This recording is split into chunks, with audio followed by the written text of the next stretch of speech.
Hi, welcome to another session of Ian Wallace, the Messed Up Counsellor. Um, Today we're going to talk about how our conditioning from birth makes into the person we are, and how sometimes in life we look at trying to change people, which is not usually a helpful process, I need to say. So, in order to understand that, we might need to look at where we come from. So when we're growing up, all of us, every single one of us, we get given the world. We're not born with the world. We get given the world. And whatever we've conditioned to believe that world is the world. And we will hold on to that dearly sometimes. Up until about the age of 10, 13, pretty much we take that world lock, stock, and barrel. We don't usually challenge it very often. Once we become about 10, 13, we kind of try to challenge that world to modify it. It won't necessarily be changed completely. There will be elements of the original conditioning, but we adapt it, we modify it, we build it into us, whatever we want us to be. So we change those aspects, but we're changing them. We're making those choices. Now, sometimes within families, their process is that they don't like that change. They don't like that modification because it threatens their world too much, because that's where they gave us their world. So we try and change. We try and change the people. We try and say, no, no, you can't do that. You must do this instead. You must go back to the original conditioning. That's not normally helpful, as anybody who is a parent and has got teenagers can testify to, because it's basically denying them their modification, denying them an aspect of themselves. If we try and change somebody, then yes, we might be able to alter their behavioural process. We might be able to make it different or back to the original programming. But that will be done through sufferance. It'll be done through a process of resentment. It won't be a healthy change process because we didn't have a choice. We were being told who we should be, what we should be, why we should be. So, in those processes of change, it's much more helpful to try to get an understanding of why that person wants to make that change. Why do they want to modify that? What is in it for them? And have open conversations about that. Now, it might be that they're changing just because they're reacting to something that they've seen as being controlling or dictatorial. You know, you can't do this, so this is what you can't do. So it might not be that they don't necessarily like what you've shown them, what you've told them, the way the world works. The reaction might just be, well, I'm not going to do as I'm told. They actually might like what they've been given as their condition of the world. But because they're not going to stand there and take that control, then they're going to push against it. They're going to sometimes completely ditch it. It can get like that. And that won't be a helpful process for anybody. The person who's trying to make the world the way it used to be, and the new person as well, and the people around them, because that will cause ripples in their families and processes. So when we're in counselling processes, our world is usually always around change or some aspect of adaptation. I don't know, I don't like where I am, and I want to be somewhere else. There is a goal that we're trying to get to, and that's the client's, not ours. So when we're looking at that, we need to have an idea, an understanding of why that particular way, that behaviour is the way it is, because we need to understand how it became that, whatever that is. And then we need to then see where they want to go with this change, adaptation, moving forward, and help them, support them get there. But we don't, in any way, shape, or form, change people as counsellors, as therapists. We can't. It's an impossibility. What we do is we support people to enable them to change themselves. And we have conversations about why that might not be able to happen, what it is they want to change to, clarify that maybe, looking at what those options are and how that might happen. So we kind of support them in that change. We don't change people. I can't change a client. I don't even try because there's no point. Even if that client's doing something risky, I can't change that. I can try to understand it. I can try to bring awareness to it of possible other ways of being, but I can't change it. So that makes it really hard for us, not just counsellors and therapists, but our families, parents. Because what we want that person to be might be in the best interest as we see it for that person. But that change isn't necessarily one that they feel comfortable with or they're invested in. When people go to university, usually there's a third of those people that actually don't keep on the course they initially applied for. Now, that's a really interesting one when I work with kind of 18, 23-year-olds. Because you say, well, why did you enroll on this course? Why did you take that particular course, that particular university? And they'll say, well, that's what I was told to do. Not necessarily outright, you have to do that. But that conditioning said that this would be the best way forward for me. This would be the best career I can have. And when you look at that in that first year, and all those people dropping out or modifying the course, taking another course that they become more interested in, because the university got this plethora of courses that might be more interesting than the one that they've been told they should have, then that modification, that change, is one that they find they can do because they have control of it. Their parents are not there. There's nobody there to tell them what to do necessarily. They're able to be autonomous in their choices and what they want to do. So that third of people in that first year kind of will move, change, alter, or leave university, and they won't come back because that structure that's been given to them, that idea of who they are, that identity, that focus, those rules, those instructions, whatever that is, has not been able to be realised by the person at university. And they've found themselves a way of being. Now, sometimes that can be really hard for the family that have got all this invested in that young person, time, energy, sometimes money as well, that why are you not doing this course that you said you wanted to do? And that can be a really, really hard conversation to have because that course wasn't necessarily what they wanted to do. But they were able to say that. They were able to explore that with them. And sometimes our ideas change. We might have an expectation of what that course would be like, and it hasn't been fulfilled because it's different to what we thought it was going to be. And that might be because we didn't research it properly or we didn't have enough conversations with people to understand it. So there's not only the family that they've told us, we might have thought ourselves that it's okay.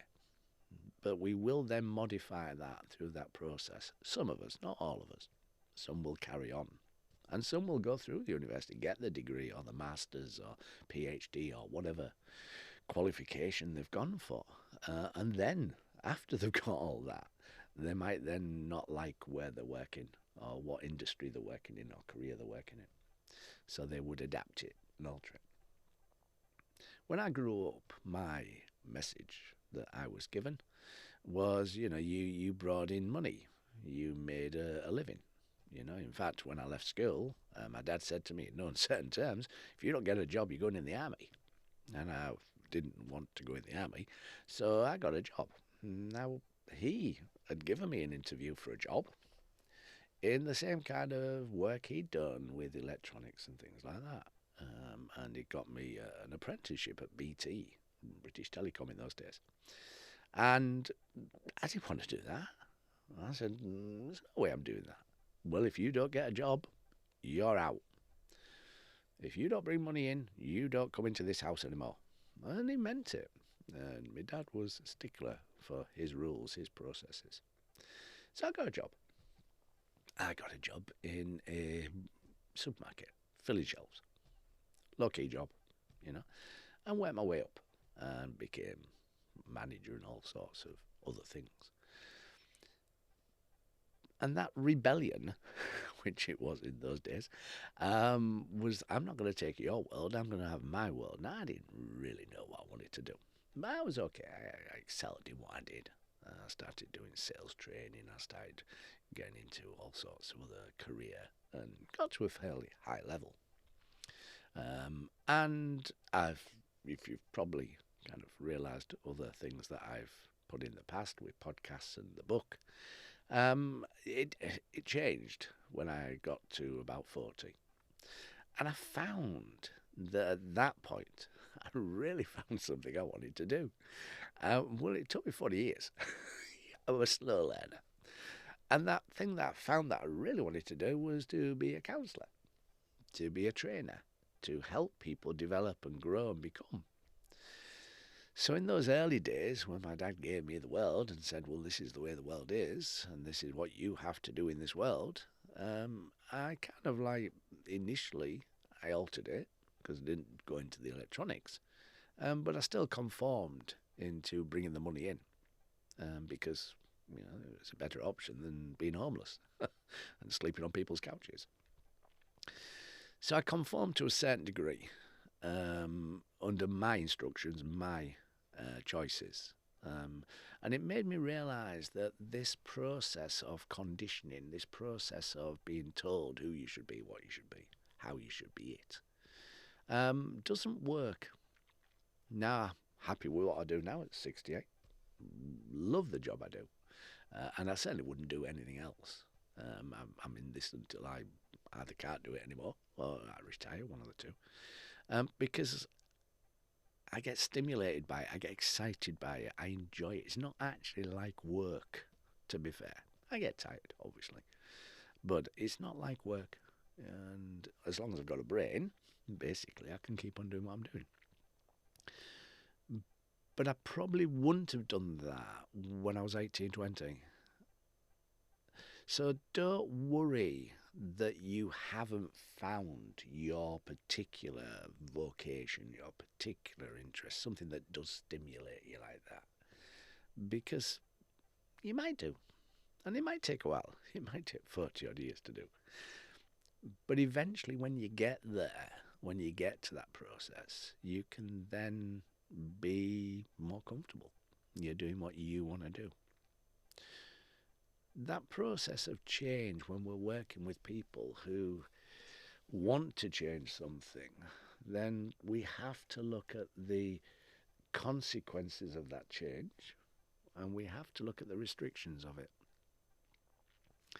Now, it might be that there isn't any. It might be that they just want to become more confident, might want to increase their self-esteem, for example, might want to be a better communicator. So we have to look at the consequences of change, because whatever we put in as a change is going to change the world in some way, shape or form. So there's a consequence to that. It might affect other people, it might affect us. But we also have to look at the restrictions in making that change. What's the conditioning? So if you're working on these kind of things, the kind of theory, if you like, is psychodynamic and systemic. Psychodynamic is the past, as it informs us, our conditioning, if you like, what we grow up with. And systemic is how that interacts with the here and now, in the moment, the ripples, if you like. So psychodynamic is kind of the depth, if you like, if you drop a pebble in a pond. The systemic is the ripples that come from that pebble. So people want to make a change. So that's dropping the pebble in the pond.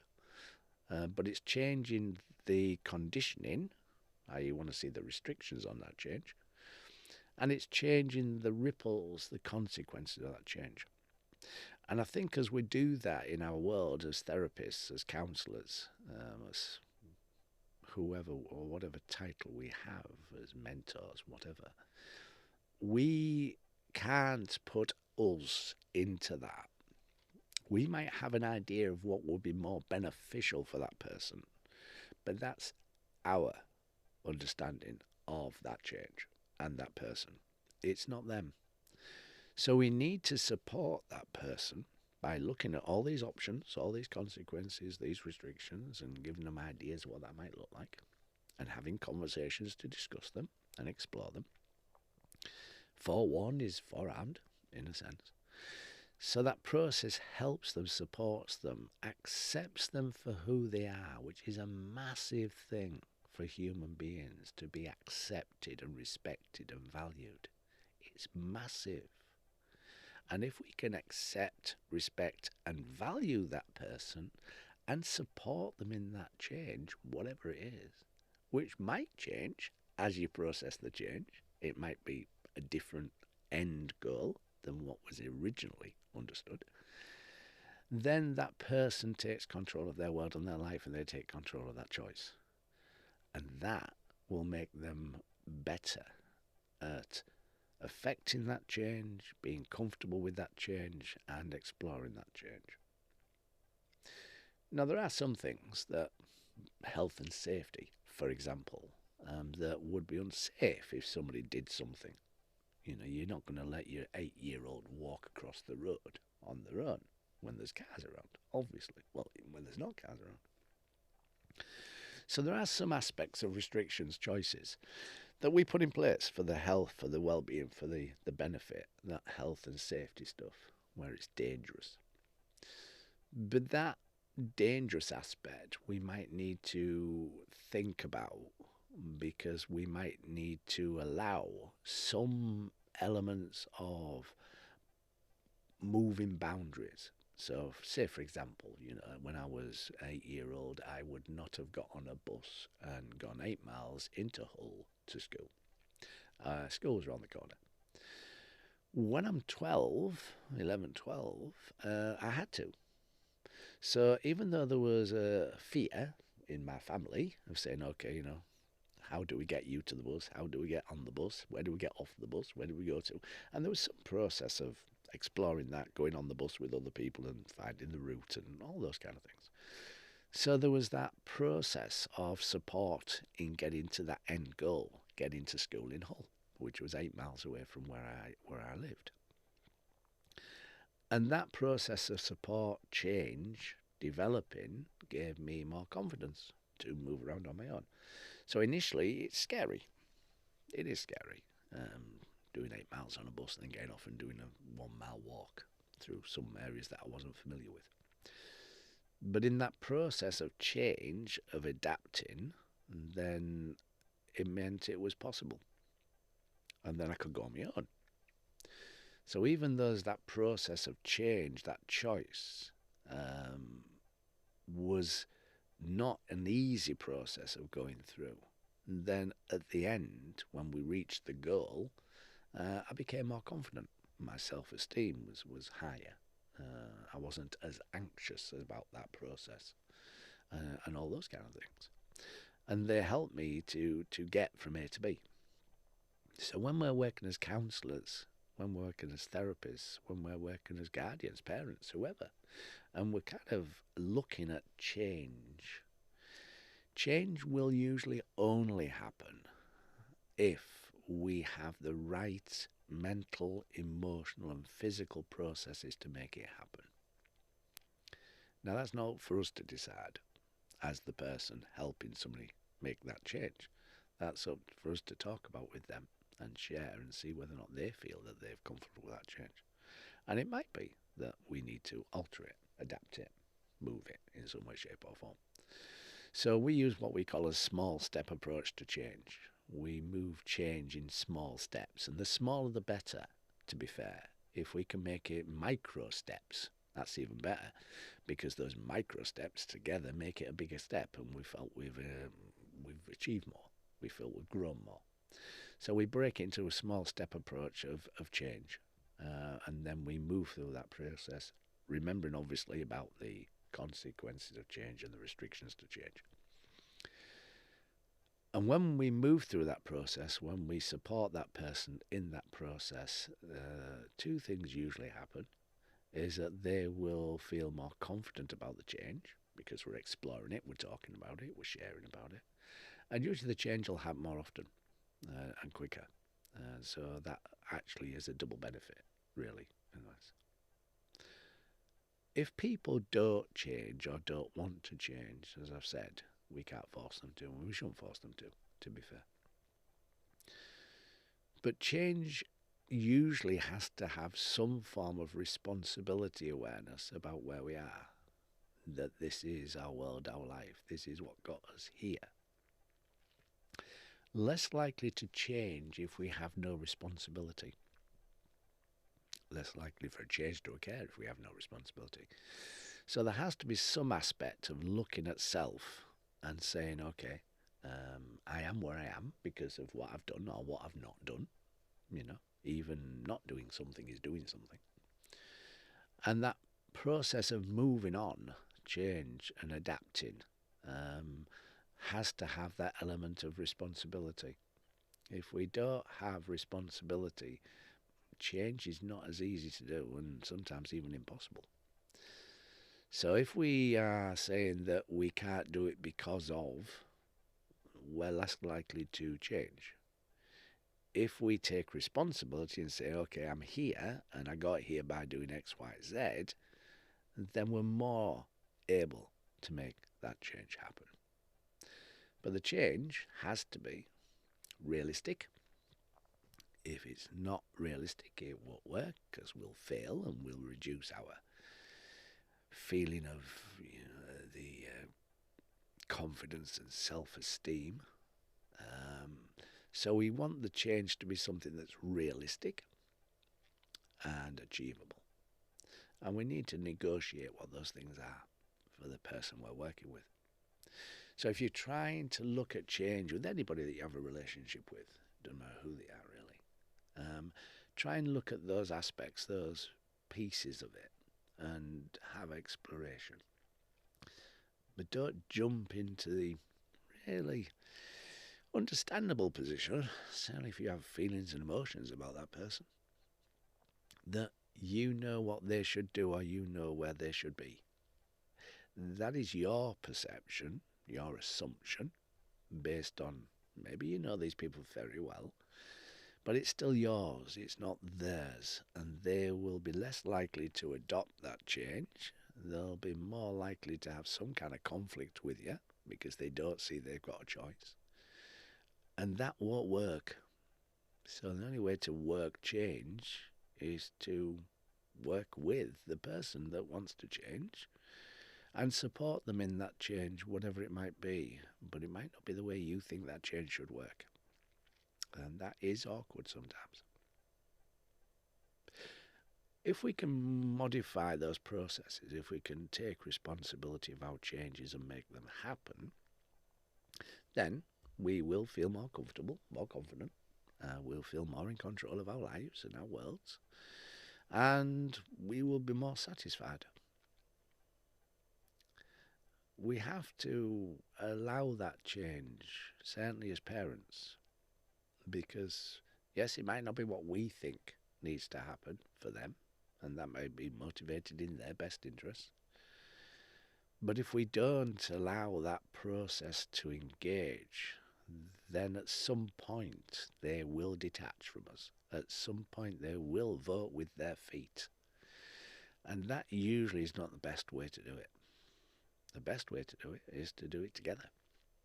Support them, encourage them. Give them feedback of how good they're doing, what they're doing. As long as it's realistic and achievable, then we can make it happen. And if they go through that process of change, certainly from a young person's point of view, then they're more able to adapt to change in the future. And you're giving them a good lesson, a good process to in order to that for to happen in the future. So if you're a therapist, if you're a counsellor, and those kind of helping professionals, mentors, then take that on board. That the person that we're working with wants to change. They have an idea what that looks like. And we explore that. We look at that, the consequences and the restrictions, as I've said.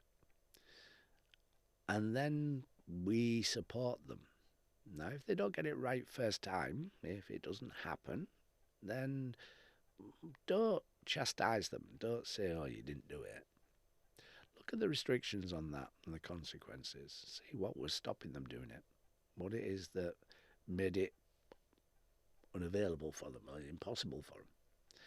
And then have conversations with them about it. And then refocus, restructure. Might have to do some small step approach kind of processes. And then eventually, together, they will affect that change.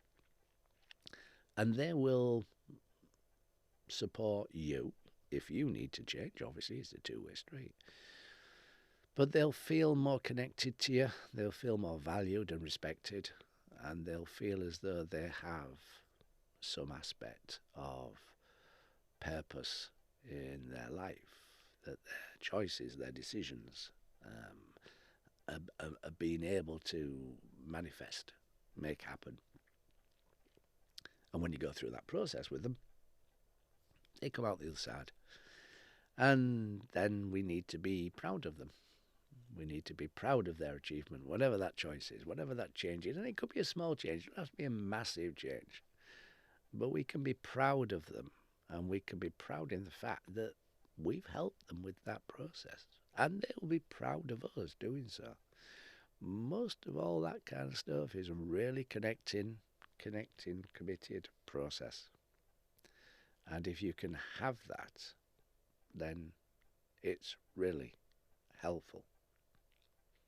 I sometimes look at parents who are trying to rebond with their children.